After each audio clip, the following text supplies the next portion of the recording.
Got it.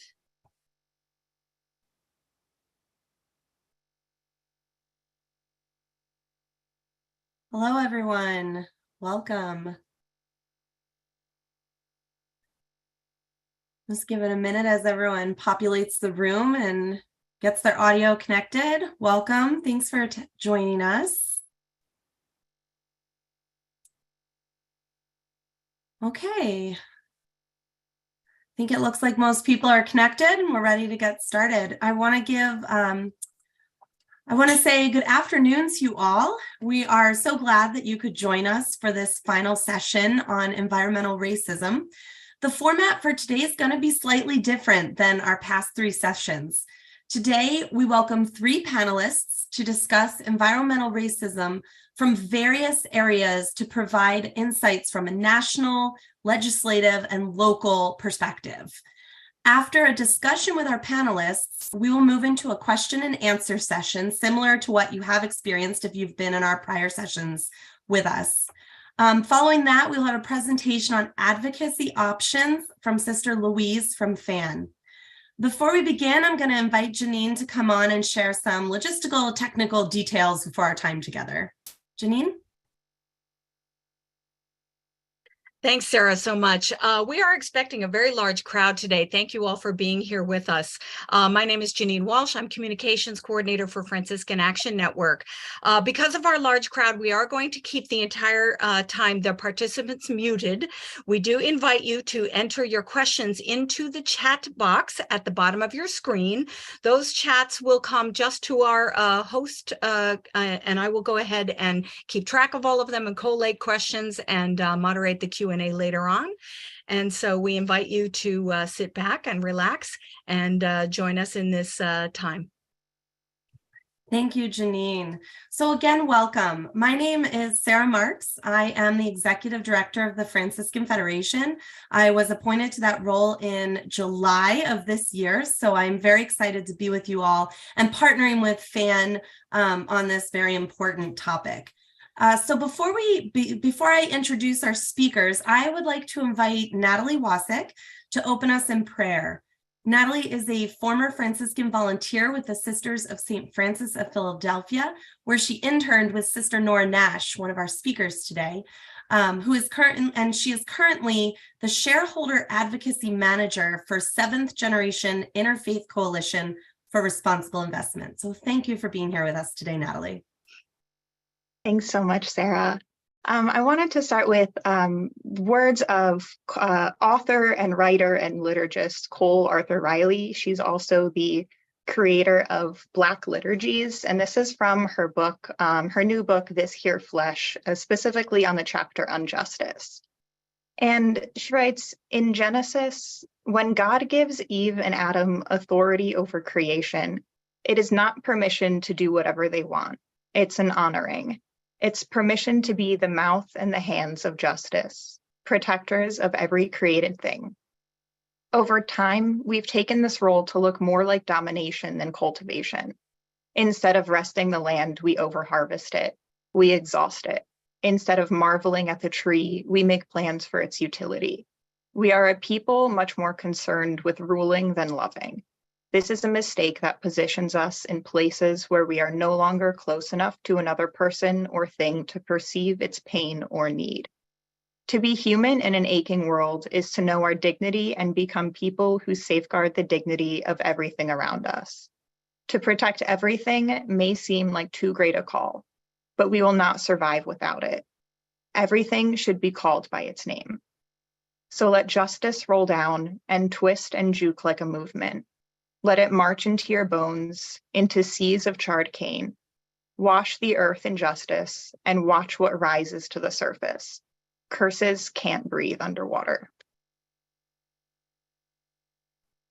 Thank you, Natalie. That was beautiful. And so important for our conversation today, so thank you. So thank you once again to our speakers. Allow me a moment to give a quick introduction to each of our panelists.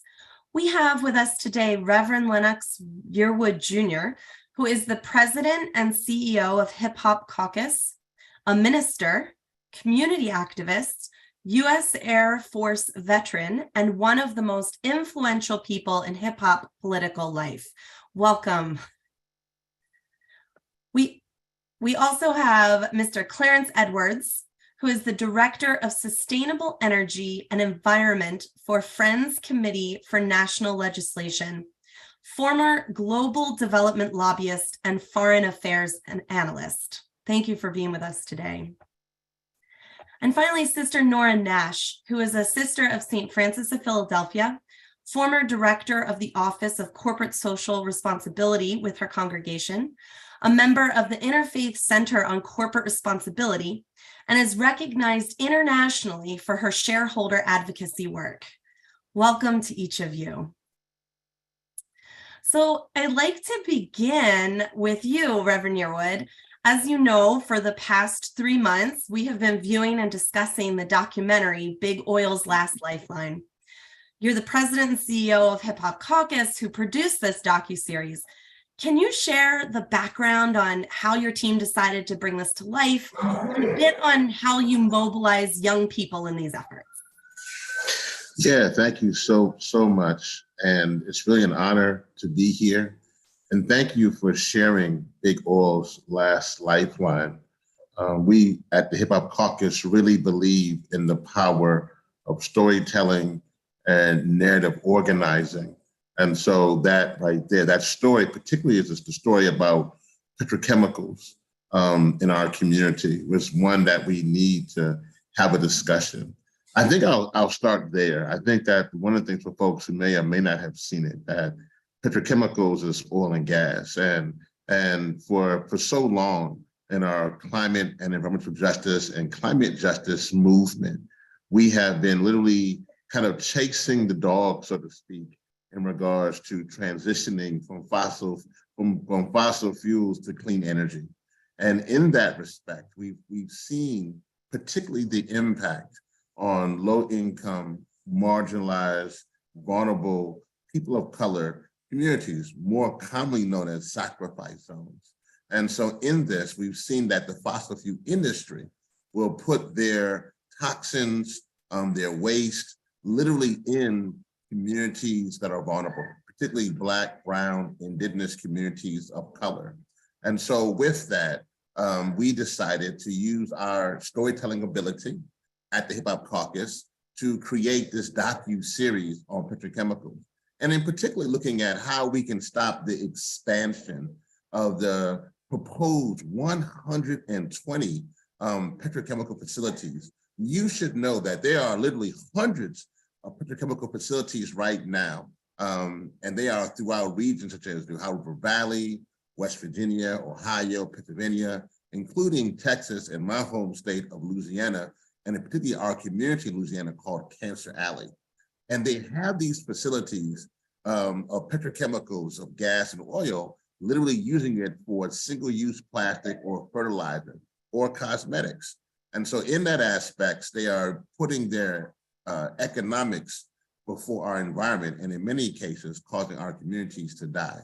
And when one's business plan means a death sentence for our community, it means that we, particularly people of faith, must rise up and say no, that is immoral, that when you are putting your greed and your profits before people, literally in your boardroom, deciding that you will put these toxins in communities, knowing it will cause children and babies and grandmothers and grandfathers to have asthma and cancer. So the movie, Big Oil's Last Lifeline, talks about how, because of our transition from fossil fuels to clean energy, it talks about specifically in this aspect about how they are looking for other ways to keep their profit margins going, even at the expense of humanity and people. And so they are propping this up by moving towards petrochemicals. And so this is, and hence the last lifeline of the fossil fuel industry. And so in that, they're using that to create more petrochemicals. And so we decided to do this film for a number of reasons. One, if you watch the docuseries, you'll see that it impacts all people. And that just only impacts Black and Brown communities, but also impacts, white communities as well. And the other thing that you will notice immediately is how sinister the fossil fuel industry is. and in destruction, knowing that we must transition to have a livable planet, they still continue to do whatever they can to put their toxins in these communities. And you see the impacts on communities firsthand. You see the mother who is crying, who has cancer and who has lost her child, and her child has cancer. And you see other communities who are losing, literally losing their lives because of these corporations and industry. So the key thing here for us is how we use these films, but also how this becomes an organizing method, how this becomes an organizing method from the policy aspect, so we can shape policy. So we understand that either you shape policy or policy shapes you. How we can use it from the electoral aspect and from a democracy. We saw that recently with our young folks being able to vote from Georgia, but all throughout this country. We also know it's an organization to broaden this movement. One of the unfortunate things of the climate movement is that when it was created and started, the modern day, not the conservation movement, which is much longer, but the modern day environmental movement, which was created around the start of the Environmental Protection Agency back in 1970, and most people kind of know it as the first Earth Day, around that time frame. It was kind of a siloed movement. It really became a movement that didn't have the broadening aspect. It became a predominantly white, middle class, upper class movement. And so now as we become a movement of justice, that is where people of faith ride in on their horses at this time, because we need justice to help us to transition.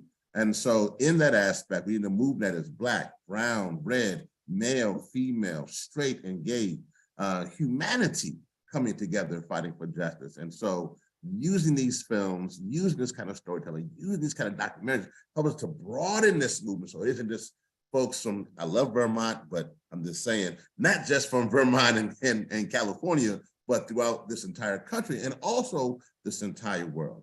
And so that is the powerful nature of Big Oil's Last Lifeline and the docuseries. And we hope to create more films like that, because we are truly in a battle for future generations. One thing we say at the Hip Hop Caucus is that our parents fought for equality in the 20th century. And while we are still fighting for equality for sure in the 21st century, we are now fighting for existence in the 21st century. And so we must do everything we can, including organizing and mobilizing and energizing and storytelling and narrative impact, to ensure that we can do all we can to transition to a livable and humane community called planet Earth. Thank you so much. Yeah, I think that you're reaching your audience. At least I can say from this group that we've been participating in this series, it has been impactful. And what you say about that narrative impact, that hearing people's stories, putting faces to those stories, has been so incredible and I think deeply impactful for our community here. So we thank you for that. You also attended COP27 in Egypt last month, as well as previous international climate gatherings. What are your major takeaways? Like, what is the relationship between the issues of environmental racism globally and here in the US? I think one thing I think which is critical, that these conversations are critical for us to transition from fossil fuels to clean energy. They're critical for us to also deal with issues of climate reparations and loss and damage and the impact of what has been done to other countries. In essence, if you broke it, you should fix it. If you created the pollution that is now impacting other countries, that you should create ways for them to have resources to be made whole. And we know that from a spiritual and faith sense, what that means, to be made whole. I think also in this process, it also allows for us to have real negotiations and to have real, markers to allow for folks to deal with what they're going to do. So for instance, us here in America, we go to these COPs, I've been to many of them, and we go to them to negotiate what we can do. And that actually goes to our policy. That's why the Inflation Reduction Act was an important part of legislation, even though there are some parts of that which would still need to be worked out, particularly the parts that throw in reality the people within the Arctic and the Gulf Coast and Appalachia under the bus. And so we must fix those parts. We cannot have folks, we cannot base where you're living having clean air, clean water by your zip code, which we know is a part of environmental racism, but we must change that as well. But that is a part of it. The IRA is still a transition. It's one of the biggest investments. And I'm so happy that recently many of us came together, folks on this call and many groups came together to fight against the permitting plan by Senator Manchin, that ridiculous, outrageous suggestion of continuing to allow for permitting and particularly pipelines like the Mountain Valley Pipeline and other pipelines to go through particularly vulnerable communities. So I'm so happy that folks were able to do all they could do to speak out against that. And I'm so glad that we're doing that. But the reality in that is that with COP27, as we move now to Dubai and COP28, we are still seeing the fossil fuel industry as not being a good partner. And that's unfortunate. They are going to the largest delegation would have been the fossil fuel industry, over 600 plus of them being delegates at COP27. And so and also the location and where they're putting it, like Egypt is truly a police state. And some of literally the thing that they've done as far as their human rights aspects has been atrocious. And so I think that we must be mindful that we have folks who are not playing in good faith. They are greenwashing. The fossil fuel industry is coming to negotiations to in essence, to delay or dilute, in essence, the process. And so we must be vigilant. And I'm so happy, particularly the environmental justice community has been rising up. And those have been rising up to say that, no, we cannot allow for that. And those in the indigenous community have been rising up and say, we cannot allow for this process to be delayed and diluted. And so I think that's important. I do think also legislation, again, is important. I think that we have. Can I stop you for 1 second? No, most definitely. I am going to ask them legislation questions. Well, definitely. Clarence, I don't want to cut into anybody's sign. And we will come back. Brother Clarence to hop in there too. Now, when they happen, I know he got some good legislation stuff for us. So we will come back to you. There will be an opportunity to speak again, but thank you so much for sharing that. That's really important. Most definitely. Thank you. So I will turn now. One of our goals for this time together is to offer our participants not only more information on the topic of how the petrochemical industry disproportionately affects communities of color, but to discuss this concern from various structural levels. So I'd like to turn now to discuss these issues from a legislative perspective. So thank you, Reverend Yearwood, for giving us that nice little intro into legislation. So Mr. Edwards, I want to turn to you now. What policies are needed to address these concerns? And is there a current proposed legislation that the average citizen should be paying attention to that addresses concerns connected to environmental racism?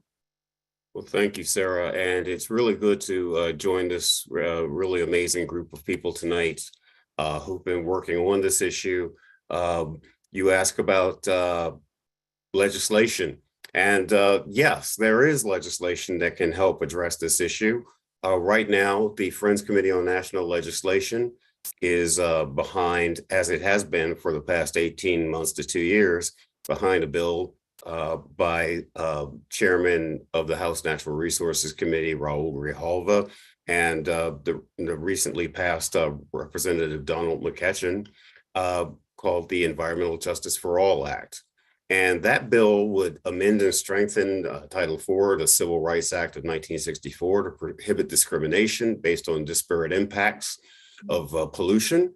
It would also require the consideration of cumulative impacts and permitting decisions under the Clean Water and Clean Air Acts. And it would further strengthen community involvement in NEPA, the National Environmental Policy Act. And my organization has supported this legislation, as I said, because we believe that it addresses some of the key issues facing communities, such as the ones that Reverend Yearwood has mentioned. And I will just say that I was motivated when I joined FCNL 2 years ago to get behind this legislation. And last year, around this time, it was in November, I went down to Cancer Alley. I was in a community called Diamond, which is near the Shell Norco petrochemical facility.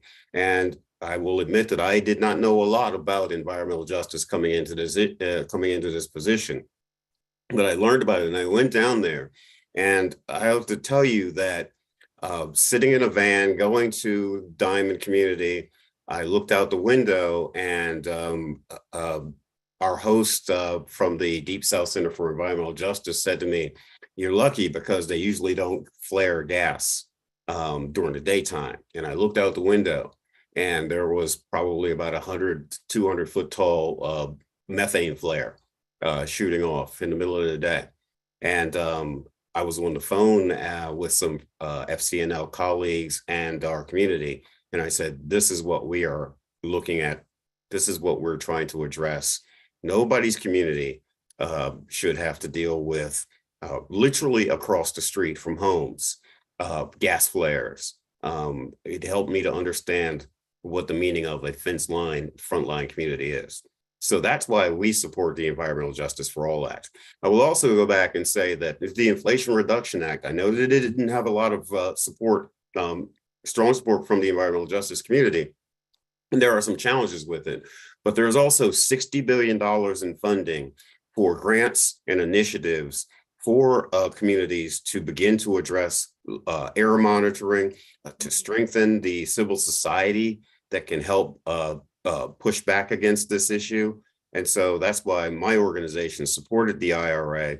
And we also recognize the fact that environmental justice means addressing these issues and challenges from the past and the present day that started, ironically, with redlining from the Federal Home Loan Administration back in the New Deal era, which evolved into the challenges that we're facing today. But it's also about addressing the future and making sure that communities not only get redress from past and current harms, but are also able to benefit from the fact that the energy transition is the greatest economic opportunity that to come down the pike for people of all colors, but particularly for people of color in our lifetimes. It is the second industrial revolution. Now, the first industrial revolution, people of color were not even considered, barely considered people, and we were certainly not a part of that industrial revolution. This is an industrial revolution, not just for the US, but globally. And part of environmental justice is making sure that communities of color, marginalized communities, can be part of the advantages that come out of the economic and energy transition. So yeah, so Environmental Justice for All Act, and then building on what is in the Inflation Reduction Act, and I'll throw in there the infrastructure bill, which had funding for removing highways from communities that were divided in the 50s and 60s. So yeah, there are a lot of legislative opportunities out there for communities. I will finally say that with permitting reform, there's an opportunity there as well, because I will be frank with you, we need to do permitting reform. We need to change how energy projects are permitted in this country. We can do it in a way. We don't support the current version of permitting reform that Senator Manchin has put out there, because frankly, it is a backhanded way to try to get a pipeline approved to skip through the regular order process. And it is, I know it's hashtag a dirty deal, and the way that it is done is not in a just way. We need a permitting reform that opens up the opportunity to build out clean energy, because the faster we build out clean energy projects in this country, the faster we can reduce the impact of fossil fuels that impact the pollution that impacts lower income and marginalized communities. So let's have a permitting reform that actually works for people and doesn't build on harms of the past. Thank you. So just to follow up on that, is there a risk that if no permitting reform is passed during the lame duck session, that a new Congress could pass a bill that's worse than the current one? Yeah, there is that danger, actually. You know, Senator Moore Capito from West Virginia introduced a Republican version of permitting reform that was, frankly, I thought it was so bad that I thought she was putting it out there to make Senator Manchin's proposal look better. That's how bad it was. That would accelerate fossil fuel projects in this country. And so, yeah, we need we need to work through a permitting reform and have a real debate about it, not a debate that is done at the last minute, tacked on to the National Defense Authorization or tacked on to the omnibus. We need to have a conversation around it so that we can have a fair, properly balanced permitting reform in the United States. Great, thank you. One last question for you. As came clear in your conversation here so far, the political scene in the United States, as we've experienced, is so polarized right now. The spectrum, there used to be a spectrum, and you've been a bunch of people. Now it's here. What can you offer any insights to any bipartisan efforts that have a chance of making effective change? Right now, there aren't any bipartisan efforts out there, but what there is, I've done a lot of talking and conversations with conservatives, and I've talked to them about environmental justice. And I said, you need to have a discussion about this issue because environmental justice predominantly impacts people of color and also poor white communities. But I said, pollution doesn't just hover over marginalized communities. This is a global issue. And what affects, I'm an African American, and I'm part of a community that is a canary in the coal mine for America, right? So what affects us doesn't just stay with us. At some point, it's going to affect everybody. Pollution doesn't hover over South Baltimore. It doesn't hover over Diamond. It impacts it heavily, but it's coming for you one day, regardless of your skin color, regardless of your economic status. There were also, ironically, in Diamond, I will say, if you drove a half mile down the street, there were lovely homes where the management of Shell Norco live.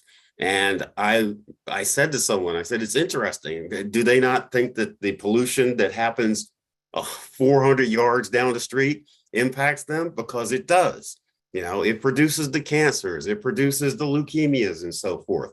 So I say to my conservative friends that this issue doesn't stay gated behind some wall and skip over your constituents. It affects all of us. And what there needs to be, and I think that this is an important role for the faith community.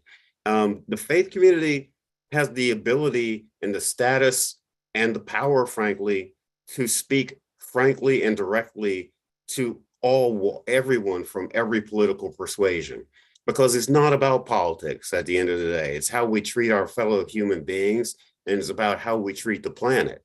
And if we can't do it as the faith community, and by do it, I mean really start having those tough conversations with people who don't necessarily understand or agree on environmental justice, no other group can do it.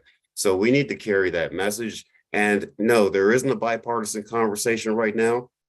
But what our role is as a faith community is to build that bridge so that we have those conversations and so that we explain this issue and so that we have that dialogue. We can't let partisan politics get in the way of the mission to protect people and the planet. So yes, part of what I'm going to be doing with the 118th Congress is making sure that that bridge starts to get built so that we have those conversations. Thank you. You all are doing a great job of giving perfect segues into our next speakers. So I want to move now to Sister Nora. I'd like to turn to you and your work in the area of corporate social responsibility, because this is where the individual can have a great impact. And you have an extensive background in shareholder advocacy when it comes to working with corporations in divesting of fossil fuels and the impact of shareholder advocacy. So do you have any practical advice you could provide us with in terms of how we challenge corporations participating in actions that perpetuate environmental racism? And maybe begin with explaining briefly what shareholder advocacy is. Sure, thank you, Sarah. And I certainly am grateful for the words of Clarence and Reverend Lennox. You live where I live. You speak the language that I speak. You speak to the need for really strong corporate responsibility across the board. And I would say that most people on today's call are actually directed to be corporately responsible. I would say many of the religious communities have policies and socially responsible environmental justice policies, which we have. And it not only covers what you're talking about today. The fossil fuel industry is only one part of it, actually. We're looking at gun violence. We are looking at human trafficking. The Sisters of St. Francis have absolutely directed their stands at all of these. We have looked at the death penalty. We are working very hard on the care of creation, which is wherever you live in this blessed earth, we are responsible. And so the top work that I am doing right now is on racial equity in all of these areas. But I've been doing it for 20 years. I started working with Chevron on fracking 20 years ago, but I don't work alone. That's the beauty of it. I think most people on the call would know about the Interfaith Center on Corporate Responsibility. We are shareholders, and what we really do is we call on the world's most powerful corporations to address their responsibility to the world. And we can take all that Clarence and Lennox have just referred to and note it, that I can say, welcome to the home state of horrors when it comes to oil, gas, and environmental racism and destruction. So as a shareholder advocacy proponent, I am a member of the Interfaith Center on Corporate Responsibility, and people have asked, what is shareholder advocacy? And it's really the opportunity to sit at the table with the corporate world. And at ICCR, we handle about 300 issues a year. It's a faith-based community with at least 350 members. We just celebrated the 50th anniversary, 2 years late because of COVID. And actually, this is a group that got companies to stop doing business in Africa, and we got rid of apartheid. So we have the faith, the motivation, and the commitment to go back over and over and over again to speak to these companies. But I think what's really important for us is to make the business case. I have made the business case at Chevron, Chesapeake, Duke Energy, and several others as a partner. I have worked with Chevron for 20 years, helping to establish a human rights policy back between 2006 and 2009. I worked with many large groups, with the Jesuits, the Dominicans, you name it. So all were involved in helping to begin the human rights process and policy. Now, my joke with Chevron was to meet with them and always say, I love your policies, but they're not in operation. How can we get them in operation? Policies and practices are important, but if they don't have the proof before them, then we're in real trouble. The other aspect of that is when you make the business case with the corporate community, it's really basically environmental, social, and governance. And in our work, we have done really well in the environmental, we've done well in the social, and I think we have done tremendously well in the whole political scene because of the political advocacy that we see in Washington.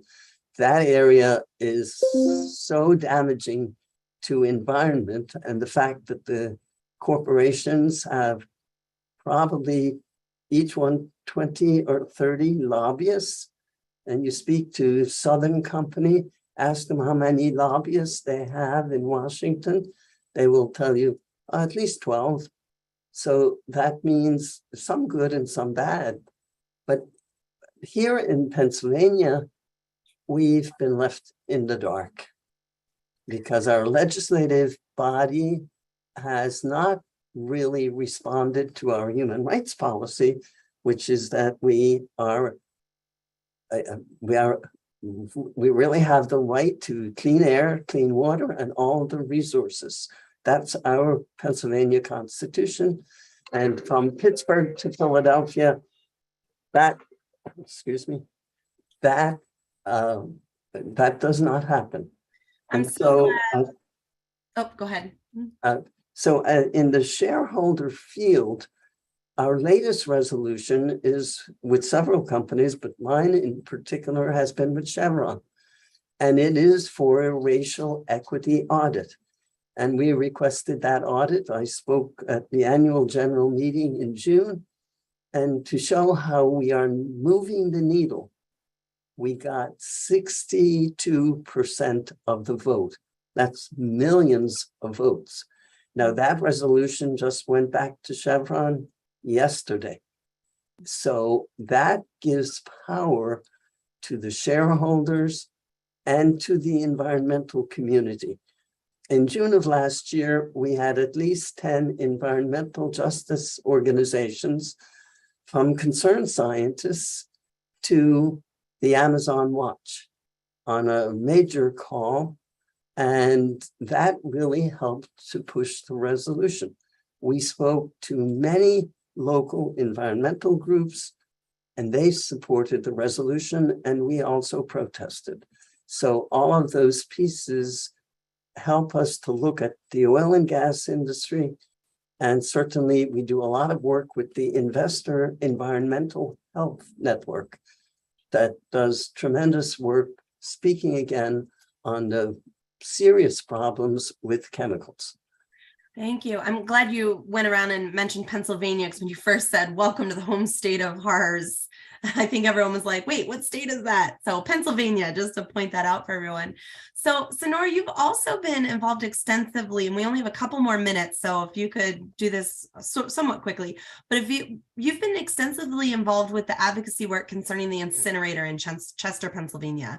And though there are attempts that people rebranding this waste to energy, the reality is it has a detrimental effect on the people of Chester, which is a city, for our audience here, it's a city of 70% Black people. Can you say a bit more about your work in this area and what people can do on a local level to be involved? Yes, thank you. Yes, we have been, I would say, successful in protesting the mayor's office, which tells you something. Protesting at Vanguard, which is the largest asset management that supports the oil and gas industry. So we've had two recent protests. Actually, we had speakers from Peru who came to speak to Vanguard, and they would not allow them to go in. We are also working with the local circle. It's called Circle, and it means Chester Residents for Healthy Living. It's a powerful group that has been in operation, but because of the impact of the incinerator, which is owned by Coventa and has indicated that it's energy supporting Atlantic City, it's pure energy. It is anything but pure energy.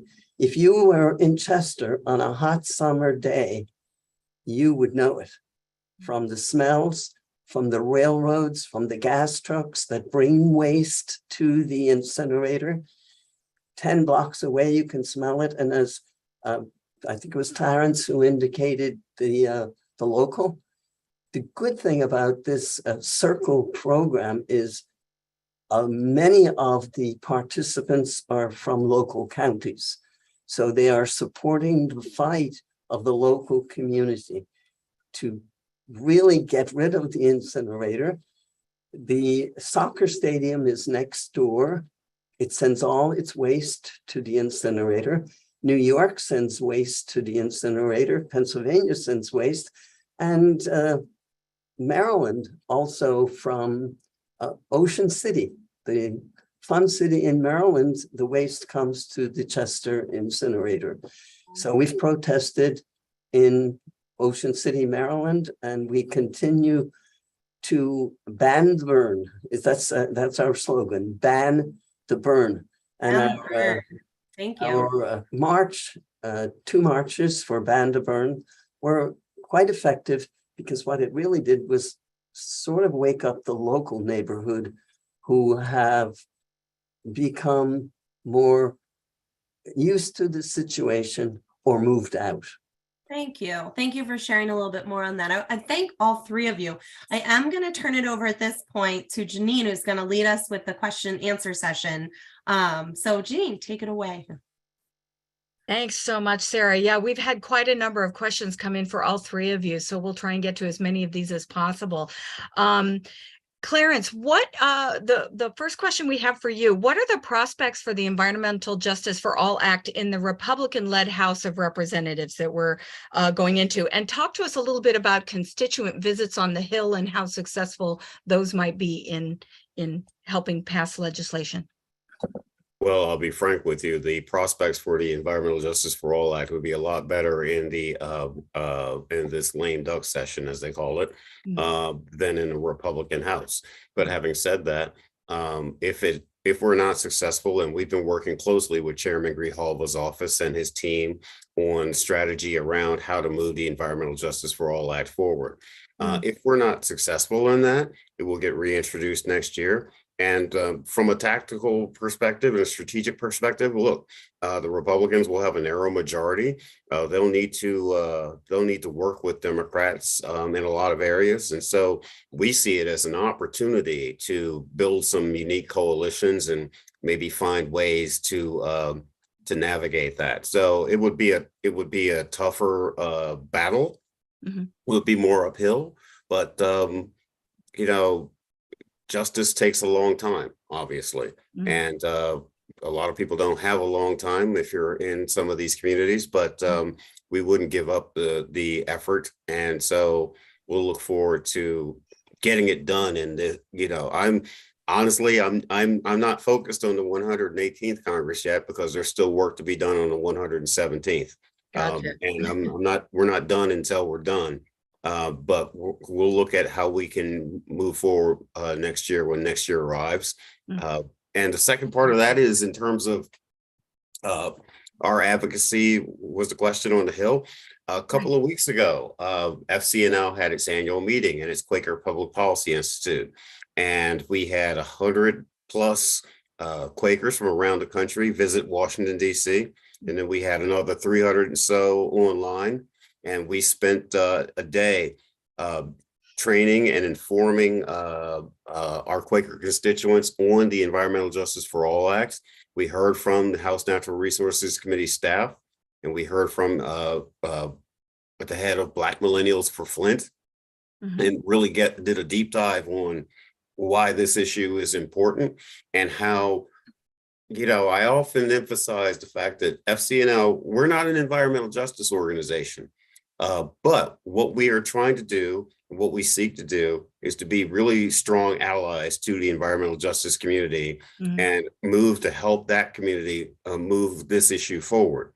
And so with that in mind, we sent our constituents up to the Hill to talk to offices, Republican and Democrat. And I had to give a shout out to my Quaker constituents, because they were talking to some Republican offices that I would look at, on paper and think to myself, well, that's going to be a tough conversation. That's the hard conversation. There are hard conversations. There you go. But they carried the message about the importance of environmental justice and re-emphasizing what I said earlier, that this isn't just an issue that only affects some marginalized communities here, but it affects all of us. It's at some point.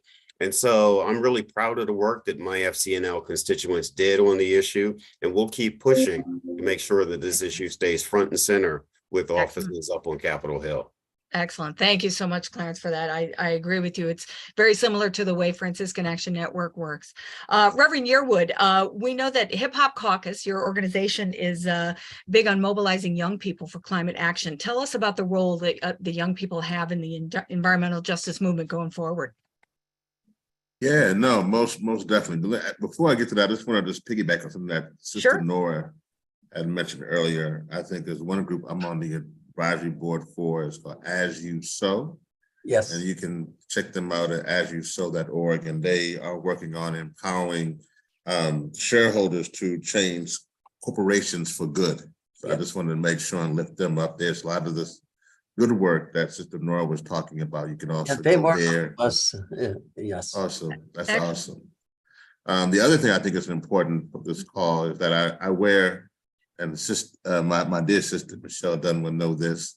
I wear several hats, literally, actually, and one of those hats obviously is, as I could put it in 3 buckets: there's a doer, a donor, and a door opener. And as you mentioned, that as a doer, it's with the Hip Hop Caucus, but also I just wanted to say that.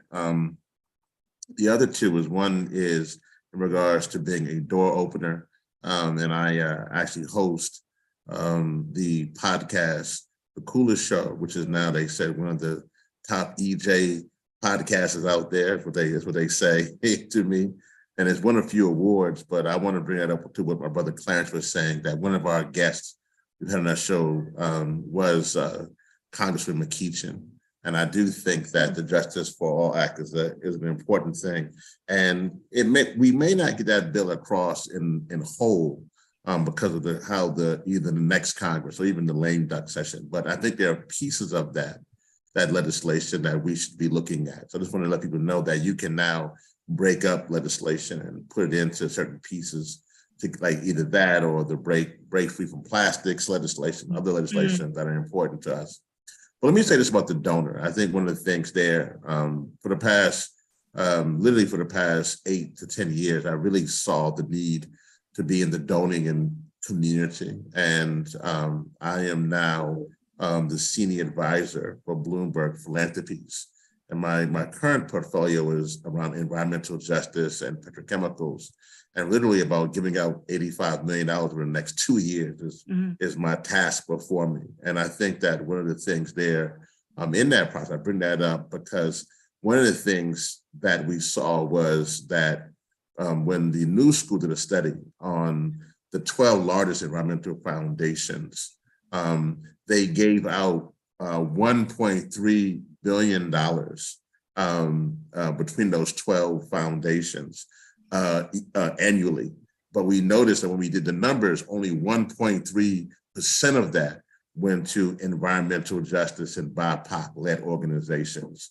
And so we can't be calling for a Justice 40 when we don't have that internally within our own movement. So one of the things there is that I tried to become more engaged within philanthropy, working with the Environmental Grant Makers Association, and obviously now as a senior advisor at Bloomberg, particularly around environmental justice issues. So I just want to lift those things up. But it actually goes into the things around the young people, because clearly I do think that young people, I think, are rising up. They understand more than anyone that by the time the next 50 years from now, in 2072 and 2073 or so, that if we don't get things under control now, for many of them will then be in their 50s and 60s and 70s, this will be a horrific place to live on this planet. And so they are fighting at this issue, not in a particularly traditional political way. They are literally fighting from their standpoint for their lives. They are saying that when we turn 60 and 70 and 80, many of you won't be here, many of us on this call, we won't be here in this current state, but they are saying that with regards to sea level rise and hurricanes and wildfires and droughts, that this will be a horrible place, a horrible planet, and which will cause more wars and more conflict. And so they are saying that we can't do business as usual. The words we've heard, many young actors heard of blah, blah, blah, blah, I think was one of the things that came out during the last COP. But we can't be about the blah, blah, blah anymore. We have to be about real solutions. So I just want to say young people are really taking to the streets. They're doing all they can, but they're also being much more strategic. I think one thing they understand too is that demonstration without legislation leads to frustration. But I think they understand the connection, without a doubt, of how policy needs to be shaped. And they're doing it also not only in the federal level. So I think I just want to commend bringing this piece, the state level and the local level. What we're seeing, particularly what we're seeing in Maryland and in Virginia and California, there's been some tremendous strides as far as environmental policy on the state level as well. Right. And that is also coming from young people who are pushing it along. Great. That's great. That's absolutely right. Absolutely. Thank you, Reverend Lennox, for that. I appreciate that. And actually, I'm glad you mentioned the local level, because my next question is for Sister Nora. I'd love for you to respond to that, but also just give us, in the last minute we have here, how does someone personally decide when to stop holding shares of a certain fossil fuel company? When do you stay at the table hoping that they will change? When do you pick up your chips and leave the table?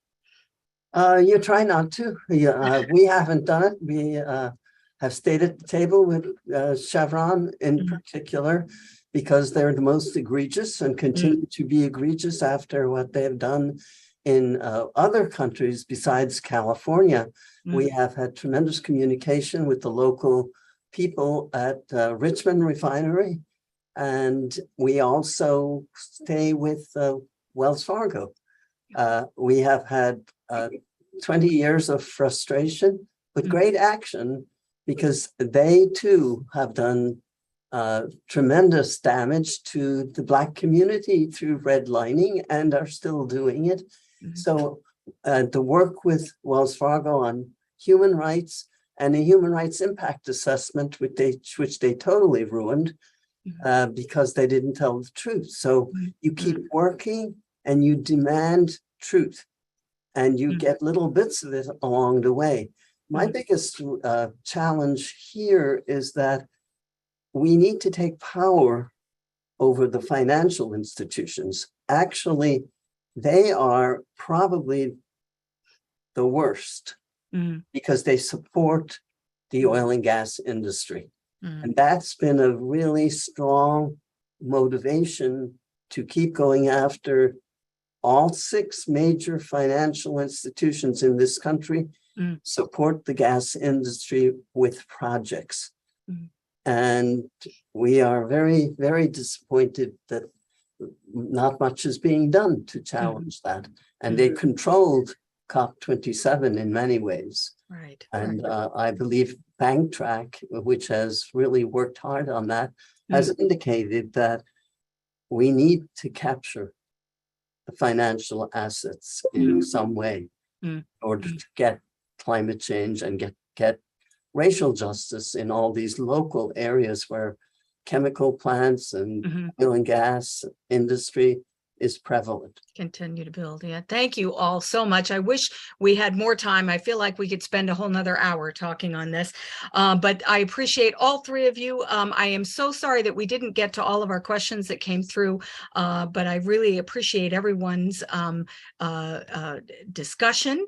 And at this point, I'm going to turn it over to my colleague, Louise Lears, and she is going to go through a presentation for us for the advocacy pieces. So you can take it away, Louise. And I thank you, Janine, and thanks so much to our panelists. What a rich, rich presentation. You offered us so much to think about and to act on, because Pope Francis reminds us called to hear the cry of the earth and the cry of the poor. And not just to hear that cry, but to also act on that cry. Act in solidarity with those who are poor and on behalf of the Mother Earth. As Janine said, I'm Louise Lears. I'm a Sister of Charity of Cincinnati, and I work with FAN on creation care advocacy. And there are so and calls for change and calls for action and sign-on letters. It can be overwhelming. And the next just very few minutes, we're going to focus just on 3 opportunities for advocacy. We've already heard from our panelists about these. Just to remind us, permitting reform. We see a picture of Senator Joe Manchin there. In the center, you'll see what a little that Mountain Valley pipeline looks like. It gives you an idea of why environmental activists have rallied against the completion of this pipeline. On the right, you see wind farm. Need a permitting reform that leads us to a clean energy future.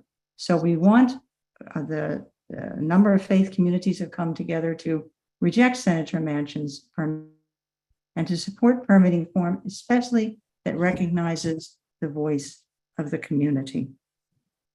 Second, we've heard about the Environmental Justice for All Act put forward particularly by Representative Raul Grijalva and then late Representative Donald McEacham. And there is word that this might be introduced on the floor in honor of Senator McEacham. He certainly has been a champion of this legislation. This legislation is based on the belief that policy should seek climate justice for underserved communities, those that are most directly affected by environmental racism. So we want to bring the Environmental Justice for All Act to a vote. Third, and I believe our panelists mentioned this too, I believe Yearwood, not one back, Janine, there we go. I believe Reverend Yearwood mentioned this, and COP, the Loss and Damage Fund, for the first time in the history of COP, is a commitment to establish a Loss and Damage Fund for vulnerable nations, but we need money for that. So we need to ask Congress to appropriate funds for that Loss and Damage Fund for vulnerable countries who are recovering from floods and droughts and rising seas and other climate disasters. Finally, okay, well, these are national and kind of international asks that we're talking about, opportunities for advocacy. What about in my own backyard? What about in my own state? Well, in addition to the that Janine is going to send us about the organizations that our panelists represent, there are 3 other organizations which can offer these kind of opportunities too, about what is happening in your own home state, happening in your region. PoorPeoplesCampaign.org, 350.org, interfaithpowerandlight.org. I actually went into all 3 of them and looked at that I have lived or am currently living and found out what can I do locally or regionally in terms of advocacy on behalf of environmental justice. We are so grateful for your advocacy. When we take a breath here, we pause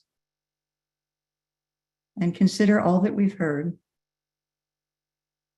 the richness of the conversation, and then we turn to one action which is absolutely necessary, and that's prayer. And we ask Sister Susan Marie to lead us.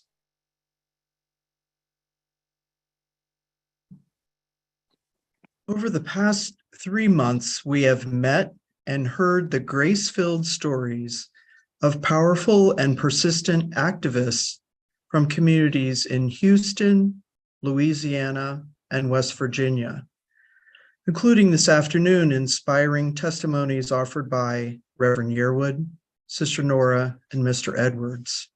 For all these witnesses for justice, we give thanks and offer this prayer. One night in an occupied land, you took bread, blessed it, broke it, and offered it to your friends, saying, "Take, eat. This is my body broken for you. Do this in remembrance of me."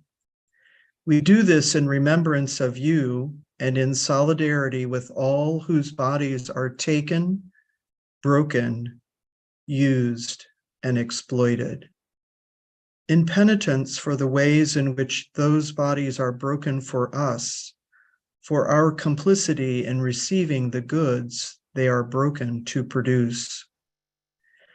That night, too, in an occupied land, you took wine, blessed it, and offered it to your friends, saying, "This is my blood poured out for you, a new covenant between God and humanity. Do this whenever you drink it in remembrance of me." We do this in remembrance of you and in solidarity with all whose blood is poured out in violence, thickened with thirst, poisoned by chemical waste, and ravaged lands. In penitence for the ways in which their blood is poured out for us, for our complicity in the sacrifices of the new covenant of global capitalism. Pour out your spirit now, we pray, that these complicated and compromised gifts of bread and wine may become for us the pure and simple gift of your grace.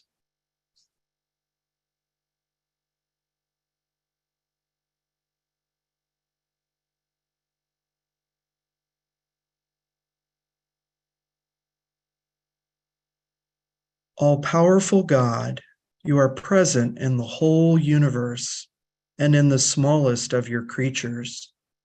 You embrace with your tenderness all that exists. Pour out upon us the power of your love, that we may protect life and beauty. Fill us with peace, that we may live as brothers and sisters, harming no one.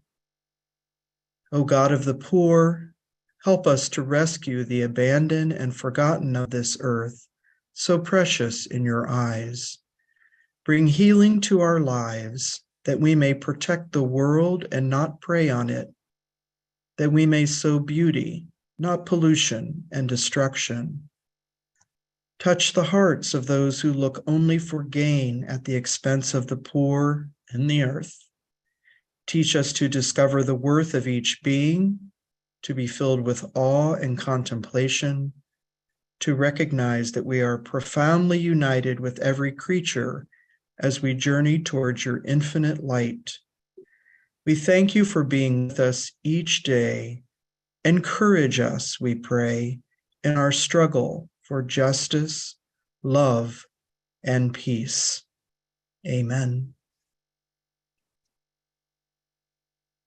Thank you, Sister Susan Marie. I'm Michelle Dunn, Executive Director of Franciscan Action Network, and I wanted to come in to say thank you very much to all of our speakers, Sister Nora, Reverend Yearwood, Clarence Edwards. Thank you so much for being with us, for sharing your many years of wisdom and knowledge on this topic. And I want to thank our partners in this series, the Franciscan Federation, the Order of Friars Minor, the JPIC office. Thank you so much for co-sponsoring this series. And especially thank you to all of you. Many of you have been with us for all 4 weeks of this series. And the important message is stay with us. This issue is far from resolved. There's so much more for us to learn about environmental racism. There's so much more for us to do and for us to do together. So we hope that you will remain engaged. You're going to receive an email that will give you resources and ways to stay connected with FAN. And we promise to keep you updated on the issues and to provide you with many action opportunities. So that's the conclusion of our session for this week, the conclusion of this series. I thank you all for being with you, and I wish you peace and all good from the Franciscan Action Network. Good night. Thank you.